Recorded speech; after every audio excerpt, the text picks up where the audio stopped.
what I think humor is, it's like a way to kind of express yourself and also talk about issues in a way that isn't dry. Like, it's like there's some deep stuff being talked about. One of my, there was this famous, it wasn't famous at all. It's this HBO show that lasted 2 seconds, but they had a trailer for it. And the trailer, the guy, in the trailer, it had this line that always stuck with me. And it was like, get them laughing, slip them the truth.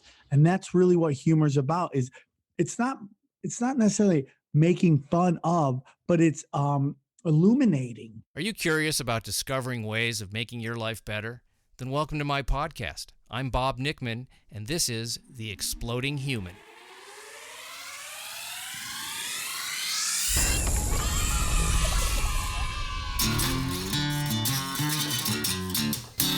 Listen in while I talk with all kinds of people in the fields of personal growth, health and healing, alternative therapies, psychology, spirituality, environment, and the future. I'm looking for those answers that make life better for everyone. You'll meet cutting-edge practitioners, doctors, artists, filmmakers, business people, and those who have overcome challenges. The brave, the curious, anyone who's out there helping us humans to explore, expand, and explode. Hey, welcome to The Exploding Human. I'm Bob Nickman.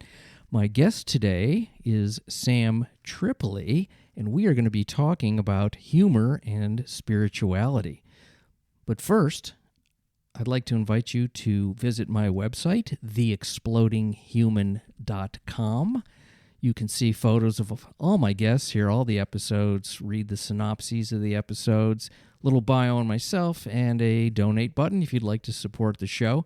As I said before, my guest today is Sam Tripoli, who is host of the Zero podcast with Sam Tripoli. I'm saying his name a lot. And we're doing a swap cast, so we just decided we wanted to talk about humor and spirituality, so that's what we're doing today. We are both stand-up comedians. We're friends, and we are both very interested in body, mind, and spirit, those topics. And we wanted to delve a little deeper into what humor's all about and joy and laughter and really what's going on underneath that. And there's some anecdotes about the stand-up world that we've both come from and some thoughts on what humor is and the different types of humor. It was a really fun podcast because, there's a shorthand in the way we speak to each other because we've known each other a long time and having been in the same profession, you know how that is.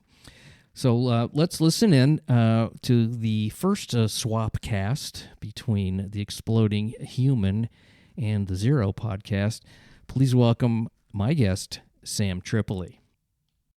I want to say that you're a very important person to me, and I mean that in all seriousness. I owe you an apology also in a weird way because when we first met, man, you were from a generation of comics, and trust me, I'm old, so I'm not trying to be like you, but you were from a generation of comics that I always felt I got judged by for my crudeness and my dark comedy.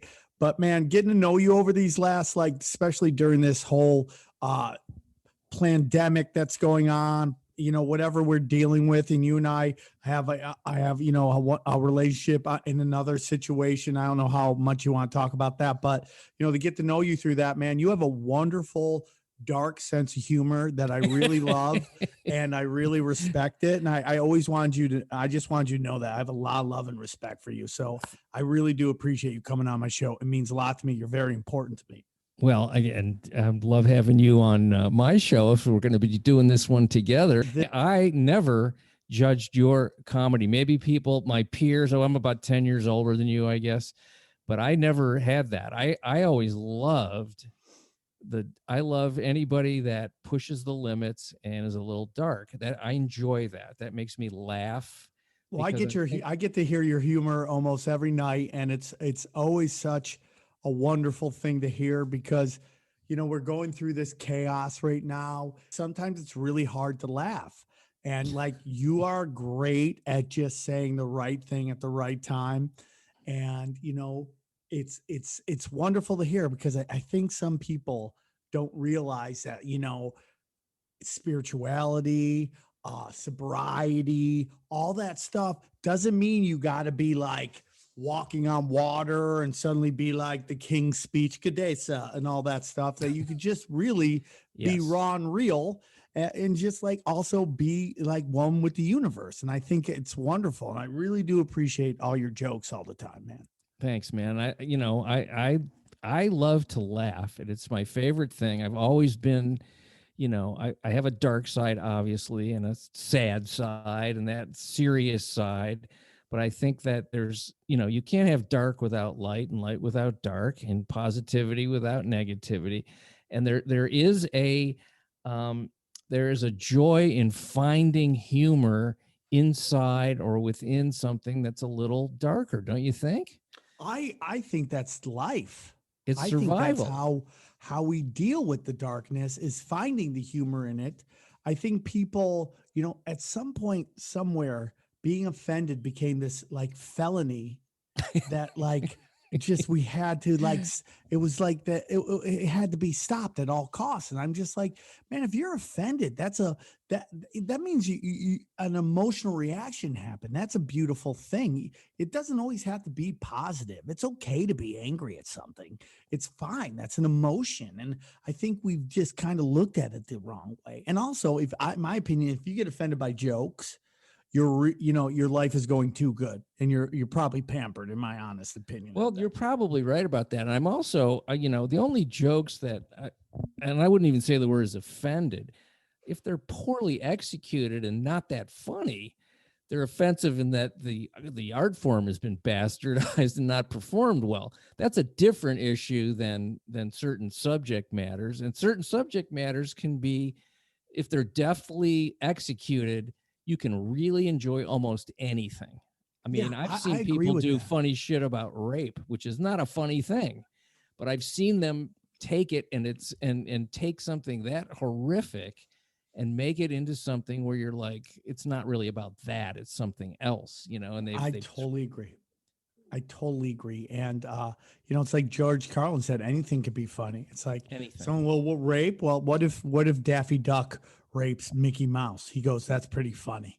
And he has a point there. Now, it doesn't mean it also, I think people, the thing about humor is, man, that people who don't do it see it as this kind of patty cakes thing.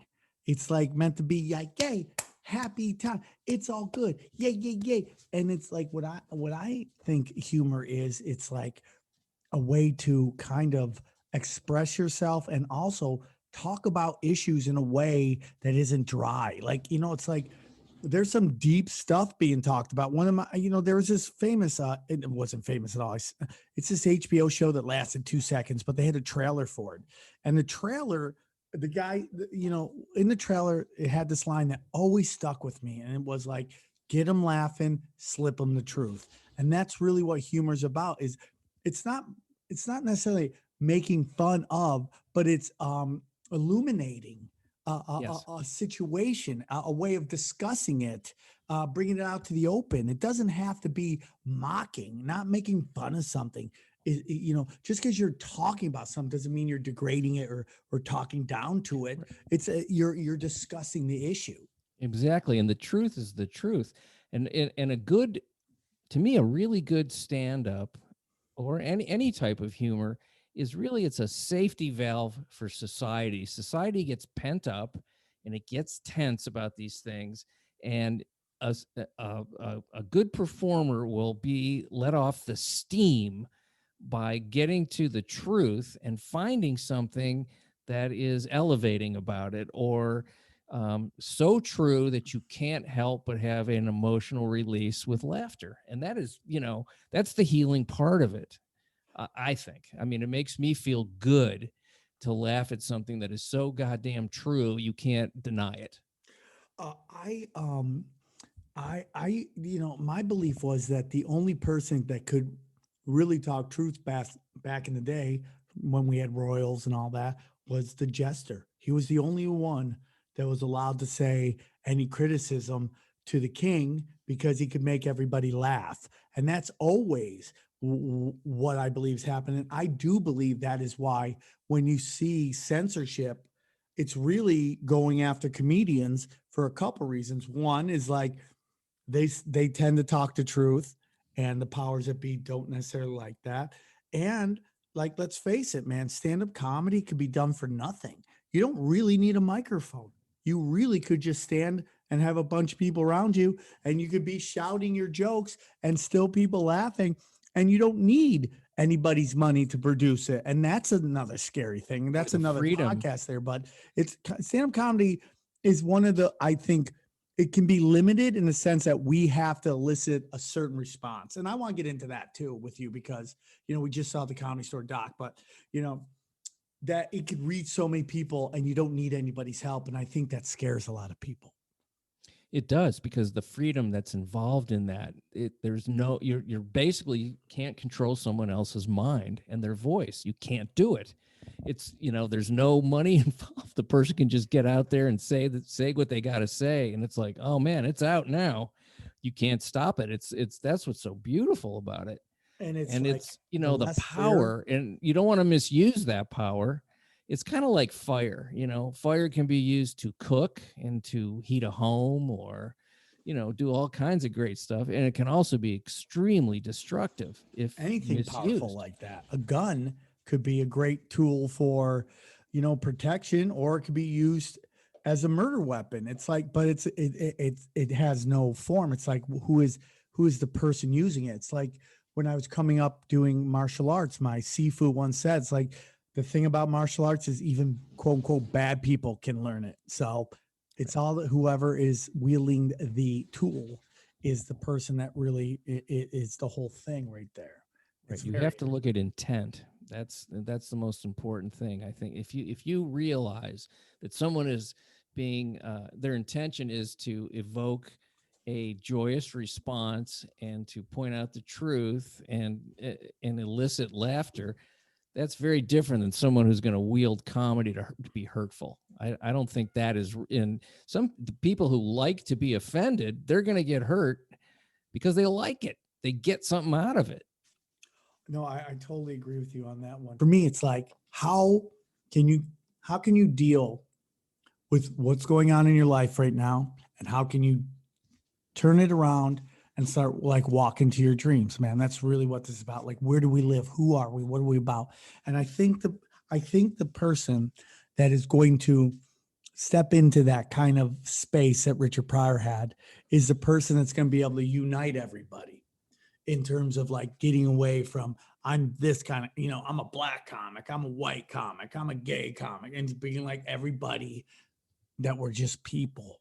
That's what I really think is going to happen, is that there's going to be a unifier that comes out there and gets everybody going, you know what, man, you're right. We don't have to be fighting over scraps or with each other and all that stuff. And we're all just, you know, my opinion that we live in a very special place, and we're all gods having a human experience. And that's kind of what I think is going to unite a lot of people. And that's the comic that does that. And maybe that's a lot to ask from somebody, but I think that's who does it. That's really beautiful. I mean, this idea that somebody's going to come in and connectedness is going to be the premise of their entire act of like, let's, you know, I guess sort of Will Rogers was supposed to be that guy. You know, he was the good natured kind of never met a man I didn't like. Remember that old, Lenny Clark used to have the best joke. He goes, Will Rogers said, I never met a man I didn't like. Man, I could introduce him to some assholes. That is a great joke. That is a great joke. But it's such a, you know, but there, that I think you might be right about that. You know, I have a statue out in my yard of the laughing Buddha, and I'm not a Buddhist, but I've always loved that image of this chubby, laughing spiritual teacher. As you know, humor was the essence of it, because the spiritual path, in my opinion, is there's a lot of dichotomy and a lot of irony, and that's where the humor comes from. That you're pursuing this very godlike thing, but you're stuck in this human form. Yes, that's inherently hilarious because it's a dilemma. It's like 100%, and that is it. And like the Boo say, there will be suffering, and I think that is exactly what you're talking about. Those moments of like, you're like, what the fuck is going on? That's where like the God in you and the human life you're living kind of come into this conflict right there, man. It's like, why is this not working the way I wanted it? So I don't think this person is going to be like kumbaya. I think this person's going to be like really real and raw and have everybody relate to it in a way that brings people together. Cause I think we're heading that way as much as it's so diverse. I mean, so much friction between everybody right now that eventually people are just going to get tired of it. Yeah, I sort of see like the earth and societies as like breathing, and there's in breaths and out breaths where society gets pretty tight and dark and not comfortable, and then just by the nature of the way things work, it breathes out and grows and becomes lighter. And I'd like to think that we're going to be coming out of that darker period because we've been in it for a while. I don't know. I mean, I don't know, but I do notice if you ever watch little kids play, like a room full of kids, it gets real quiet, real quiet. And you don't hear it. And then all of a sudden there's this big cacophony of noise and activity. And then it gets quiet again. If you ever get a chance, you'll see when your little girls go to school, watch when they're in even nursery school and kindergarten, you'll see the classroom itself breathe with noise and activity to quiet and non-activity. It's a really interesting thing to see. And you can see that on stage as well. You can see that when you're performing this, like when you first walk up, it's kind of like, it's like when Bill Burr says, when you're famous, every show is a home game. And when you're not famous, every show is an away game. Hold on one second. I can be there in a couple minutes. Okay. Babies. Should we tell the audience what's happened, or do you So basically my daughter just, was eating and she was sleeping and she had a throw up, and now mom has been nice enough to let me finish this out, and I'm gonna have to go clean it. But I just love this conversation so much. I just love it, man. She's how old is she now? I have 2 9-month-olds. Yeah. So yeah, we didn't want the audience to think that they were 40. Yeah. So I have these children that somehow I'm 8 years older than, and and they're wonderful people. Bob, I just want to end on this, and then I would love to follow this up maybe at the sometime either later in the week or next week, and we could do a part 2 on this, because I could talk comedy forever. But the thing I've noticed, dude, is the darker the comic on stage, the nicer he tends to be off stage. Why is that? That is so, I used to have this discussion with a friend of mine when we were in college about people that come off kind of gruff and difficult. And then you kind of get to know them, and they're very kind, and they're just sort of wounded by the harshness of life. But once you get past those wounds, they're really people. And we left off with you having to end because your daughter threw up and you had to clean it up. So, and I love the idea of talking about this sort of expansive spiritual world and consciousness and the universe in juxtaposition to the daily tasks of cleaning up vomit, making a living, Yeah, right. Getting dressed, going to the grocery. I mean, that stuff is I always wonder, how do I make that stuff, those tasks, a spiritual thing, because like when you think about like the Japanese tea ceremony, that is actually about, and probably the British started that way too, but fuck them. But the idea of being mindful was what that tea ceremony was about. Every day to make tea in a mindful way, so you're doing a simple task but being present. Yeah, you know what, and I think I'm trying to do that more. I'm not the best at it. I'm really trying to get off my phone. I'm not the best at it. And I'm trying to like get on my knees and pray every day. I'm not the best at that. I am trying. I'm trying to do little things like that. And I'm trying to be in the moment with my children. That's the biggest thing. Because if I'm not, they will shove something in their mouth that they can't swallow. And I can't have that on my watch. That's basically when I'm watching my kids, it's just like, get them through till mom gets here. And once mom's there, everything's going to be fine. But dad just got to get them to when mom's there. That's my whole thing. That's exactly it. If the dads can keep them alive till the moms get home, you don't want to be the person responsible for them wrapping a cord around their neck and Yeah, jumping for off the sure, couch. dude. You know, there's something about, and your twins are 9 months. They're still very little. They're babies, and when you look at a baby, a newborn, or even 9 months, or even up to like 4 and 5, even I'm pushing it here. There's there's a feeling that you get that is very beautiful because they seem to be closer to this spiritual thing than the rest of us who have been worn down and sanded off by life. And I think you can take the hardest, most hardened criminal who's been abused and treated horribly, and put a baby in front of them, and they would smile. Dude, let me tell you something, man. Obviously LA has gotten a little crazy with, the homeless situation. I feel for them. You don't know what they've gone through in their life, but the homeless, the mental illness situation. But when I watch my kids, I don't care how crazy somebody is. When they see two little girls in a stroller, they they just chill. They Yeah. just chill. Nobody wants to pop off when babies are around. It's chill. There is this herd must protect the youth kind of instinctual thing that goes on, that okay, we got to everyone, no popping off right now, no being a crazy person. No matter how mentally hurt they have been in their life that's caused them to have problems, Yeah. they still recognize that one universal thing. Which is the purity of just the life force. I think that's what it is. People respond to that, and that's who we are underneath all the nonsense and the characters we play and the belief systems we develop and all that stuff.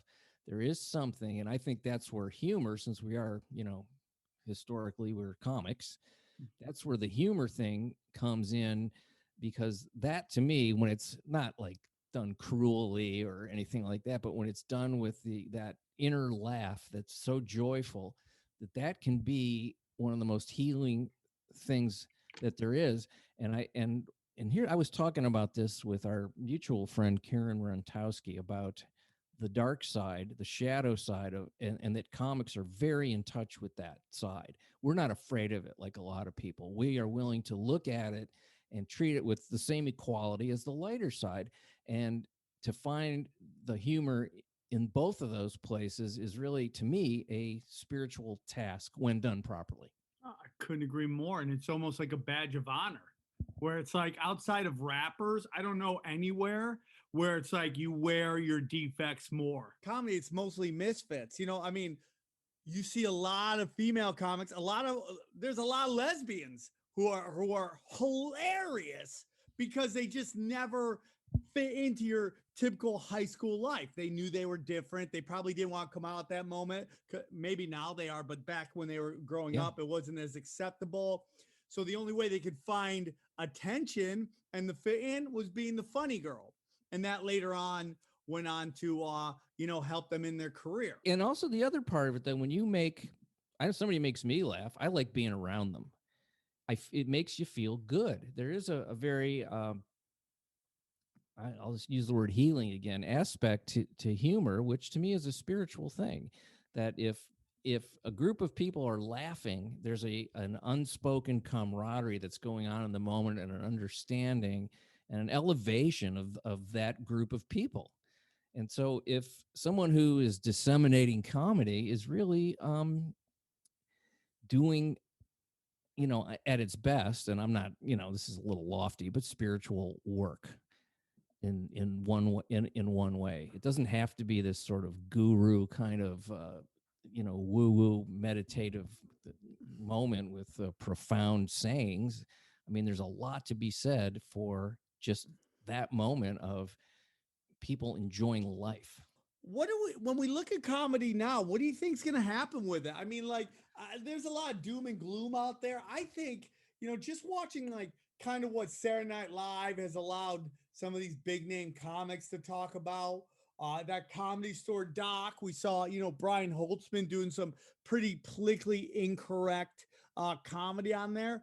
I have a feeling the tide is slowly going to turn. You'll always have a group of people on the internet calling for your head, but I think the movement behind that is slowly going away. And I think, because for me, man, I'm not sure if we talked about this last time, but for me, man, I think when you don't want to you can't make a joke about a group, that's kind of like looking down at them, that they can't handle it. That, it's like, and I'm not talking about hate speech. Obviously, hate speech is wrong. But Yeah. it's like everybody does something funny. I think you should talk about it. And some people don't think, and I think we're kind of entering this place where people are more open-minded to it, to hearing it. And I think this next generation, because everybody zigs, whatever the generation before you did, you want to do the opposite. Exactly. You want to burn it down and do something new. I mean, I read something about art, and they said each new art movement should destroy the one before it. There's anarchy in comedy. That's really what it is. It's, you're tearing something down and disassembling it and putting it back together in a new way to point out where it's working and where it's not working.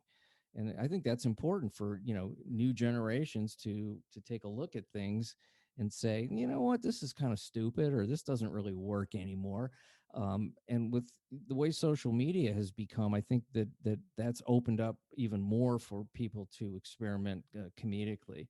And, the society, once you take a lot of these arbitrary rules off, the society will decide what works on its own.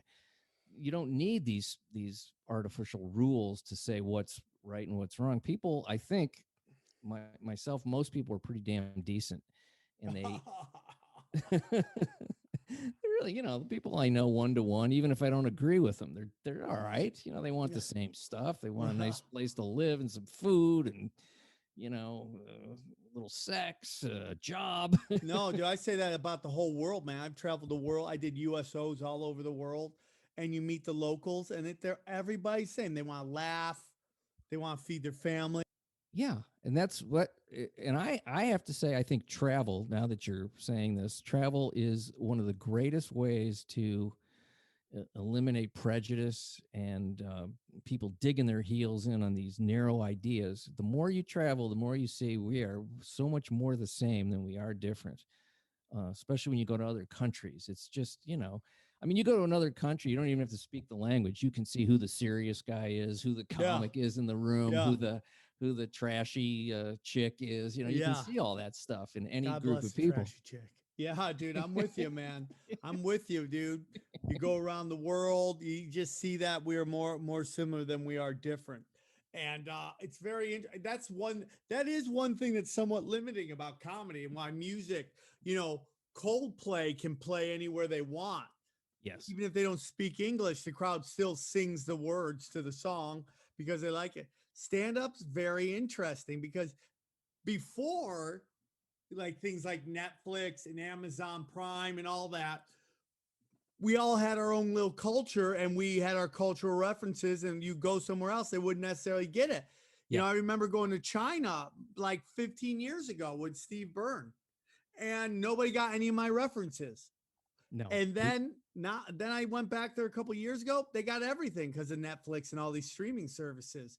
And I do think that is one thing that's kind of cool about the internet. It's allowing us all to kind of connect on the same thing. Yeah, it's just the shrinking of the planet with the new level of contact that we all have with each other. Although, I was in, and maybe this is a while ago, it's almost 10 years now. I was in Russia working for Sony International, and there was guys I worked with. They were Russian, but they spoke English. But they wanted to see my stand-up, so I showed them some stuff. And they were like, I don't understand the references. It's like, and their joke technology was maybe 20 years behind ours, and their sitcoms and the type of humor they found funny. They were more clown vaudeville type oriented. Now, maybe it's gotten more sophisticated since then. But I do have to say they were, because of the restrictions, that they were very clever with their torrent sites, and they turned me on to so many great TV shows from England and other countries that I didn't know about because they had to be resourceful. Here's a weird question for you. Do you remember your very first joke, even as a kid, or something you did? to get a laugh. Oh, okay. Friends. My first just being a kid joke. Yeah, Wow, yeah, that's a just something you great did question. where you went, "Oh man, this feels good." I remember mine, so I'll tell you. But I wanted to hear yours. No, I don't remember I just knew I liked to get laughs, man. That's all I Yeah. knew. I would make, this is how I'm aging myself, but I would have like, when my mom would let door-to-door salesmen come into, that's how long ago this is. Door-to-door salesmen would come into your house and they would Yeah. try to sell your mom a vacuum or banger, Yeah. one or the other, right? They would try to make something happen, right? The Fuller Brush Man. And I would just try to make them laugh so much. One time I was throwing down a banana peel and acting like I was slipping. And the guy was like, okay, kid, it's funny. I don't think your mom wants you to fuck up her carpet with the fucking banana, dude. What was your first joke? I was in Hebrew school, and I was about, I think it was first or second grade. So what are you, 6, 7, 8, somewhere in there, 8? Yeah. And for some reason there was a problem with, they didn't have enough teachers and they weren't sure what was going on, so they put 3 classes into one classroom and left. There was no adult, and the kids were going crazy. They're on desks and they're yelling and they're throwing things. I mean, it was pure mayhem, and I was scared because I didn't know most of these kids, and they seem to. Do you ever have this where you go, how do these people know how to act this way right now? Like, they're so confident. I thought there was confidence and some sort of insight that I didn't have. They were just idiots. I didn't know that, but I was. So I'm Well, they're watching also, this. what did you say? 6 years old, 7 years old? Yeah, like 7. But I was Yeah. scared. I was sort of scared because it was mayhem and chaos. And I'm in the back, and the teacher comes in, and she went nuts. She was so angry. She was this tall, bony woman, and she goes, "The noise and the misbehaving, I won't stand for it." And I'm in the back, and I go, "So why don't you sit down?" Oh, snaps. So she went, "Who said that?" Right. And it was like, and I just got real quiet, and I sort of disappeared behind a bigger kid, and I didn't get caught. And kids were laughing, and she was like, "Who said that?" Somebody, and so that nobody ratted on me. So after the class, these 2 or 3 guys came up to me. They go, "Hey man, was that you that did that joke?" And I was like, no, I didn't want to get in trouble. And then they're like, one guy goes, "Yeah, it was, man. I saw you do it. It was great." And they go, "That was," and so they started giving me all this Positive reinforcement. Yeah, I became like the guy. I remember instant friends, and I was like a hero to these kids. And little did you know that would become your life, right? No, I had no idea. It was great. So hilarious, man. That's so hilarious.